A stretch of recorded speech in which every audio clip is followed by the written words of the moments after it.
When you live and work in Warrnambool, especially in racing, you plan your whole year around the May Carnival.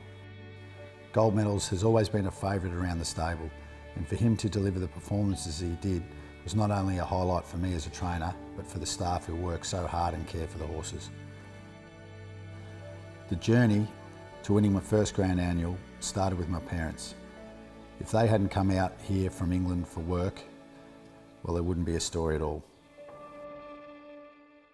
Back in 1976, where Karen was in London and responded to an advertisement for a physio in a place called Warrnambool, which neither of us had ever heard of. I bought a small property, 50-acre property, got my first horse ever, and as a sequel to that, we bought a couple of yearlings, and then I broke them in, eventually applied for my owner-trainer permit, and then it went on from there. Gold Medals was found by my father Bill in New Zealand. He was at the yearling sales there and picked him out. He's by Elvstrom out of an Australian bred mare and Costa Lago mare, so it's quite unusual to get that in New Zealand. He won his first start as a 2-year-old.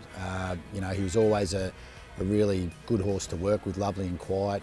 He had the right temperament as a 2-year-old, and yeah, he showed good ability right from the start. But Gold Medals, everybody backed him, everybody's a winner. Gold Medals owned by 3-length Champagne Tails. You'd love to own him. He's, you know, he's won a couple of minor country cups. He's won hurdles, steeples. He's won on a Saturday, I think, at Moonee Valley. So there's not much he hasn't done, really. I was so confident that he'd be running really well in the Briley. You know, I thought his flat form was terrific. His hurdle trial, his steeple trial around Warrnambool was, you know, spot on. So the decision to back up in the annual, you know, we wanted to leave it to the last minute, and a lot of it was dependent on how he raced in the Briley.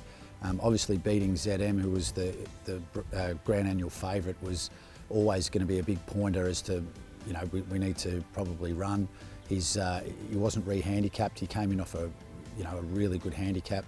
And then on top of that, we spent a lot of time trotting him up here and going over him with a fine-tooth comb, and he came out of that Briley win really well. We went to the beach on the Wednesday, and Wednesday night we trotted him up here and made the decision to run.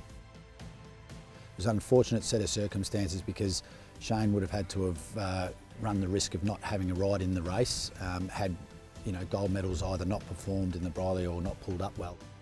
I'd seen a little bit of Clayton. I saw him ride a winner somewhere, and I thought, gee, he rode it really well. He actually came and found me at the races. I'd never met him, and he said, if you commit, I'll commit to you, and that was how it happened. And the rest is sort of history. From a young age, Simon always won. It was the race that he wanted to win, the Grand Annual. He made no secret of that. He'd rather win that than win a Cox Plate or a Derby or a Melbourne Cup. It was his goal, and to achieve it last year, you know, and particularly winning the double as well, the Briley and Grand Annual double was a great thing, and I've never seen him so happy, and we were so proud as well, and so happy that he'd achieved his ultimate goal. To me, the Grand Annual is just it's raw racing at its best, and when I knew we'd won the race was Rick McIntosh saying that the locals have done it. That's the first words I heard, that I knew we had the race. Gold Medals! And the young guns got it, the locals have done it. There won't be enough beer in Warrnambool tonight.